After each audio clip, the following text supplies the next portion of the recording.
PM Modi ने एक बार फिर विपक्ष को चारों खाने चित कर दिया है। कांग्रेस के नेता राहुल गांधी की पोल दिल्ली पुलिस ने खोल दी है। पुलिस द्वारा खुलासा करने से कांग्रेस और राहुल गांधी के लिए कुछ भी बोलना मुश्किल हो गया है। एक झटके में पुलिस ने सारा खेल बेनकाब कर दिया है। तो वहीं सीजेपी और अभिजीत दिपके भी एक्सपोज हो गए हैं। आगे बताएंगे पुलिस के खुलासों के बारे में। उससे पहले बता दें कैसे पीएम मोदी लगातार विकास की राजनीति कर रहे हैं, लेकिन कांग्रेस और खासकर राहुल गांधी सिर्फ भ्रामक राजनीति कर रहे हैं और लोगों को भड़काकर अपनी राजनीति चमकाने की कोशिश कर रहे हैं। राहुल गांधी के पास विकास के नाम पर बोलने के लिए कुछ भी नहीं है, लेकिन पीएम मोदी ने यह साबित कर दिया है कि वो विकास गुरु हैं। केंद्र सरकार की कैबिनेट बैठक में बुधवार को कई अहम फैसलों पर मुहर लगाई गई। केंद्रीय मंत्री अश्विनी वैष्णव ने बताया कि सरकार ने 4 रेलवे लाइन और एक 4 लेन हाईवे के प्रोजेक्ट को मंजूरी दी है। इस पर कुल 1341 करोड़ रुपए खर्च होंगे। वहीं दूसरी तरफ राहुल गांधी देश के विकास के खिलाफ नजर आ रहे हैं। दरअसल भारत सरकार की निकोबार परियोजना के खिलाफ अपना विरोध दर्ज करने के बाद अब कांग्रेस सांसद और लोकसभा में विपक्ष के नेता राहुल गांधी ने उत्तर प्रदेश और मध्य प्रदेश को जल और बिजली के क्षेत्र में संकट से बचाने के लिए प्रस्तावित केन बेतवा नदी लिंकिंग परियोजना के खिलाफ अपना मोर्चा खोल दिया है। राहुल गांधी ने कहा कि वो 2 नदियों को जोड़ने वाली इस परियोजना के खिलाफ सत्याग्रह कर रहे आदिवासियों को समर्थन देते हैं। राहुल गांधी ने बुधवार पर एक्स पर केन बेतवा नदी लिंकिंग परियोजना से प्रभावित आदिवासियों के एक समूह के साथ अपनी हालिया बैठक का वीडियो साझा किया। उन्होंने अपनी पोस्ट में कहा कि केन बेतवा परियोजना के खिलाफ सत्याग्रह कर रहे आदिवासी भाई बहनों की समस्याएं, मांगे, संघर्ष और व्यक्तिगत कठिनाइयां हैं, लेकिन अब आपको बता दें कि ये प्रोजेक्ट यूपी के लिए कितना जरूरी है। दर्शकों, 44,605 करोड़ रुपए की केन बेतवा लिंक परियोजना देश की पहली नदी लिंकिंग परियोजना है। इस परियोजना के तहत मध्य प्रदेश में केन नदी के अतिरिक्त जल को उत्तर प्रदेश की जल संकट वाली बेतवा नदी को भेजा जाएगा, ताकि बुंदेलखंड के क्षेत्र जो एमपी और यूपी में फैले हैं उनको सूखे से मुक्त कराया जा सके। इसका उद्देश्य 10.62 लाख हेक्टेयर भूमि की सालाना सिंचाई करना, करीब 62 लाख लोगों को पेयजल देना और मध्य प्रदेश और उत्तर प्रदेश में सूखा प्रभावित बुंदेलखंड क्षेत्र में 103 मेगावाट का जल विद्युत उत्पादन और 27 मेगावाट की सौर ऊर्जा का उत्पादन करना है। दर्शकों, राहुल गांधी खुद को यूपी का लड़का कहते हैं, लेकिन सरकार यूपी और एमपी के जल संकट वाले बुंदेलखंड के क्षेत्र को सूखे से मुक्त कराना चाहती है। तब राहुल गांधी विरोध में खड़े हो जाते हैं। लेकिन आप दर्शक निकोबार परियोजना प्रस्तावित केन बेतवा नदी लिंकिंग परियोजना के साथ हैं तो कमेंट में यस और गुड मोदी जी जरूर लिखें, ताकि विपक्ष को साफ संदेश जाए कि देश के लोग पीएम मोदी के विकास की नीति से खुश हैं। इस खबर में आगे आपको बताएंगे सब कुछ डिटेल में कि कैसे विपक्ष में मच गई है खलबली और कैसे वीडियो सामने आने से राहुल गांधी हो गए हैं एक्सपोज। तो बने रहिए हमारे साथ अंत तक और देखते रहिए हमारी ये खास रिपोर्ट। साथ ही आप दर्शकों से विनम्र निवेदन है कि अगर अब तक आपने चैनल को सब्सक्राइब नहीं किया है तो अभी कर लीजिए। साथ ही बेल आइकन को दबाना भी बिल्कुल ना भूलें। दर्शकों, अरुणाचल प्रदेश की सीमा पर चीनी घुसपैठ के दावों को बुधवार को केंद्रीय मंत्री किरेन रिजिजू ने खारिज कर दिया। उन्होंने कहा, जो लोग कहते हैं चीन 60 किलोमीटर अंदर आ गया है, हमें बदनाम करने के लिए तरह तरह के वीडियो शेयर करते हैं, वो गलत है। रिजिजू ने साथ ही न्यूज एजेंसी आईएनएस से कहा कि सीमा पर समस्या है। अरुणाचल प्रदेश के गाँव के कुछ लोगों ने सीमा की समस्या के बारे में चिंता जाहिर की है। ये चिंता जायज है। सीमा का निर्धारण नहीं किया गया है।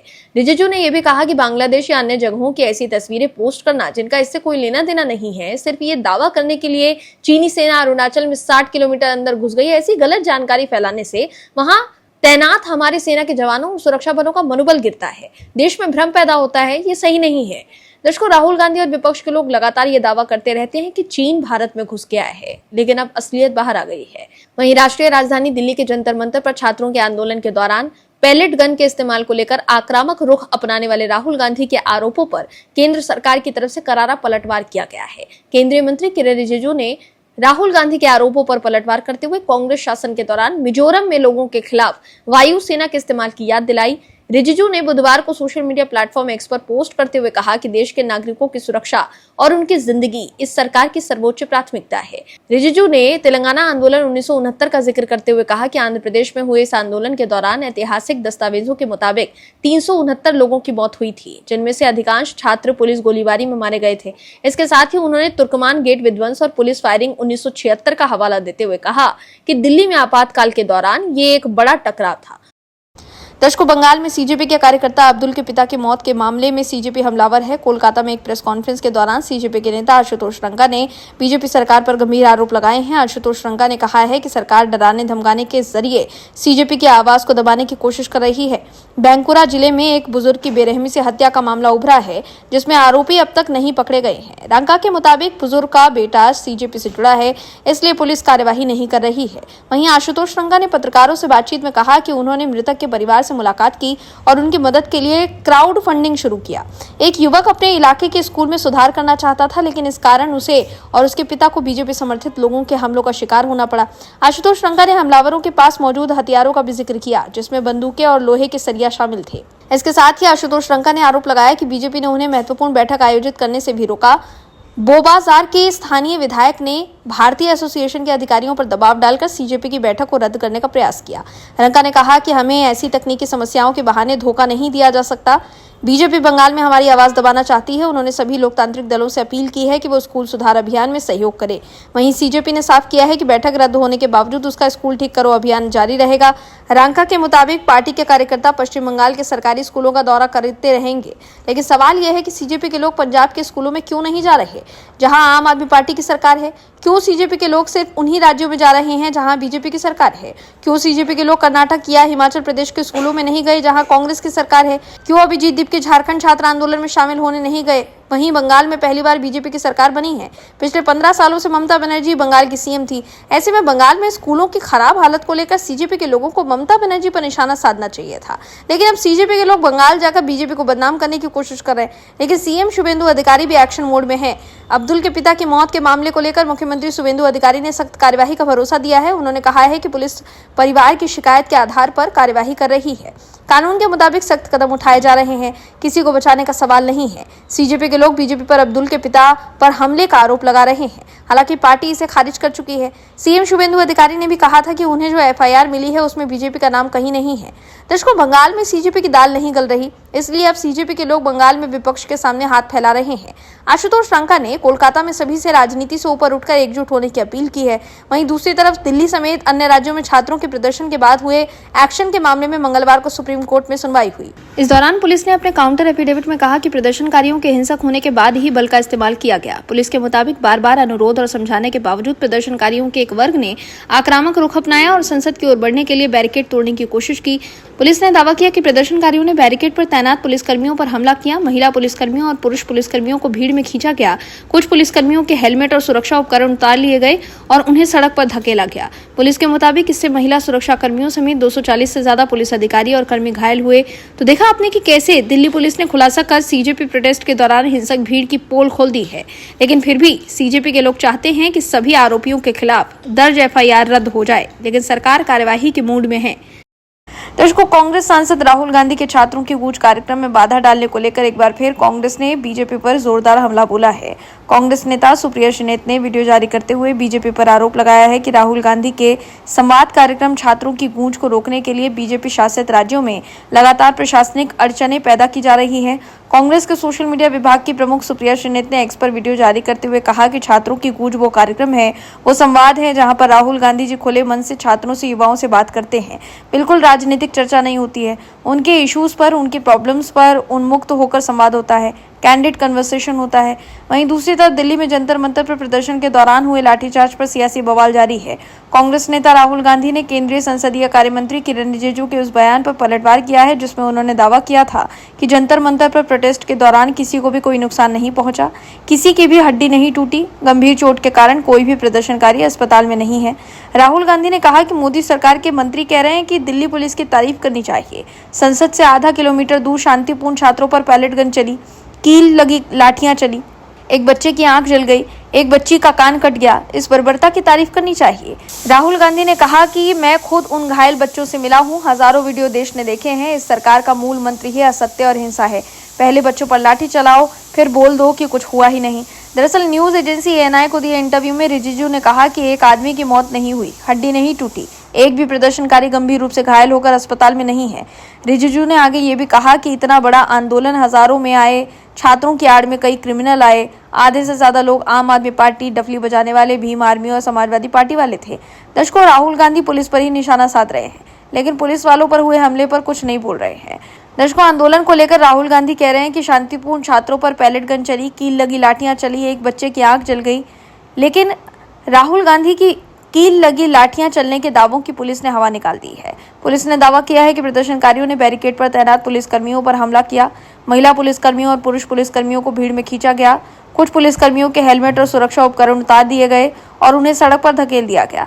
पुलिस के मुताबिक इससे महिला पुलिसकर्मियों समेत 240 से ज्यादा पुलिस अधिकारी और कर्मी घायल हुए। पुलिस ने सुप्रीम कोर्ट में बताया है कि प्रदर्शन के दौरान पुलिस पर लाठियों में कील लगाए जाने का भी आरोप सही नहीं है।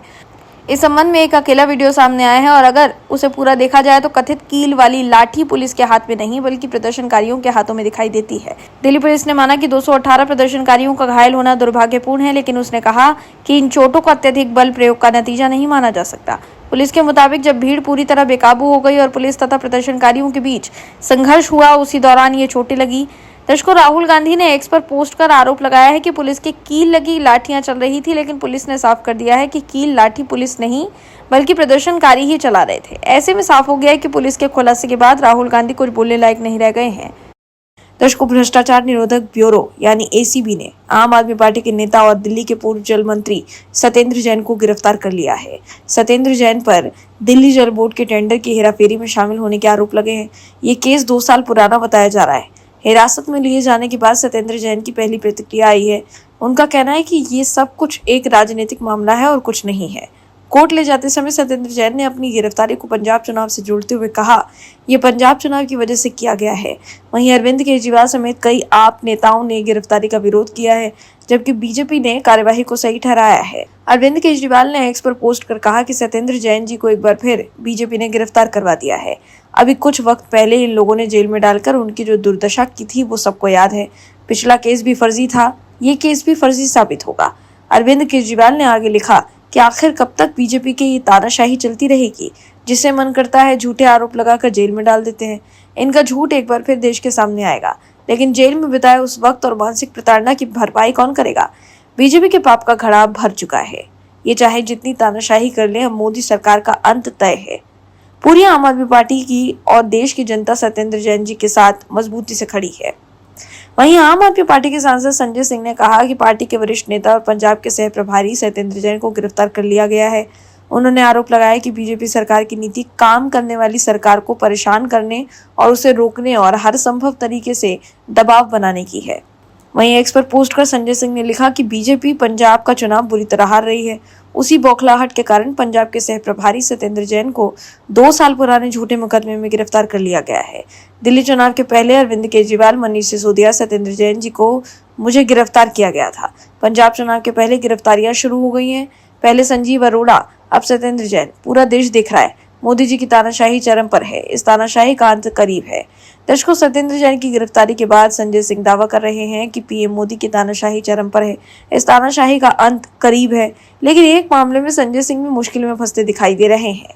दरअसल राज्यसभा सांसद संजय सिंह से जुड़े आदर्श आचार संहिता उल्लंघन के मामले में हाल ही में सुल्तानपुर की एमपी एमएलए अदालत में सुनवाई हुई है। अदालत में प्रकरण के अंतिम प्रवाह प्रवीण यादव से जिरह पूरी कर ली गई। कोर्ट ने मामले की अगली सुनवाई के लिए 28 अगस्त की तारीख तय की है। ऐसे में अब अदालत का क्या फैसला होता है, ये देखना होगा। लेकिन इससे पहले इसी मामले में संजय सिंह को कोर्ट से फटकार लग चुकी है। वहीं सत्येंद्र जैन की गिरफ्तारी को लेकर कांग्रेस ने आम आदमी पार्टी पर हमला बोला है। कांग्रेस के नेता उदित राज ने कहा कि आम आदमी पार्टी इंडिया अगेंस्ट करप्शन के नारे लगा के सत्ता में आई थी, लेकिन अब वो सबसे भ्रष्ट पार्टी बन गई है। उदित राज ने मोहल्ला क्लिनिक, शराब के निजीकरण और अन्य मामलों का जिक्र करते हुए कहा कि पार्टी ने भ्रष्टाचार के नए तरीके खोजे। उन्होंने कहा कि सत्येंद्र जैन अरविंद केजरीवाल के काफी करीबी रहे हैं और पहले भी जेल जा चुके हैं। उदित राज ने कहा, संभव है कि किसी इनपुट के आधार पर उनकी गिरफ्तारी हुई हो। वहीं हाल ही में अरविंद केजरीवाल समेत दूसरे आम आदमी पार्टी के नेताओं को शराब नीति मामले में बरी किए जाने के फैसले के खिलाफ सीबीआई की याचिका पर जवाब देने के लिए दिल्ली हाई कोर्ट ने 4 हफ्तों का वक्त दिया है। दिल्ली हाई कोर्ट की ओर से कहा गया कि याचिका पर जवाब देने के लिए यह आखिरी मौका है। ऐसे में यह कहना गलत नहीं होगा कि शराब घोटाले मामले में भी आम आदमी पार्टी के नेताओं की मुश्किलें बढ़ गई हैं। वहीं मंगलवार को आम आदमी पार्टी ने आरोप लगाया कि दिल्ली में एक दलित सफाई कर्मचारी की चाकू मारकर हत्या के मामले में न्याय और पीड़ित परिवार को मुआवजा दिलाने की मांग कर रहे पार्टी विधायक कुलदीप कुमार को दिल्ली पुलिस सादा कपड़ों में उनके घर से अपने साथ ले गई। पार्टी ने दावा किया कि दिल्ली पुलिस आप विधायक को कहां लेकर गई है, अभी तक कुछ पता नहीं चला है।